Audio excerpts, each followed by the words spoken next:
வாழாந்தோங்கி பால் எடுத்தாடி பால் எடுத்து தாத்தா தொப்பையில அடி பால் பாலால அடி பாலால அடி பாலால தூக்கி தொப்பையில அடி அடி அடி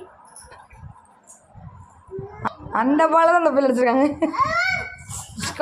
அடி இப்படி அடிச்சிட்டாங்கல்ல கேளு தாத்தாட்ட கேளு, ஏன் தொப்பையில அடிச்சிங்க கேளுப்பா. ஏன் ஆச்சிங்க தொப்பையில வச்சிங்க கேளு தாத்தாட்ட.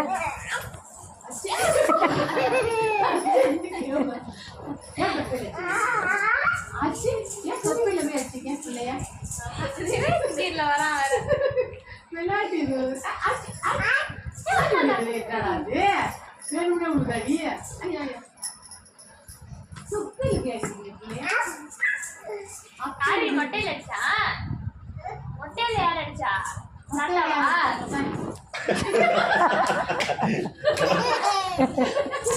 அவனுக்கு அவனை ஏமாத்துறீங்க.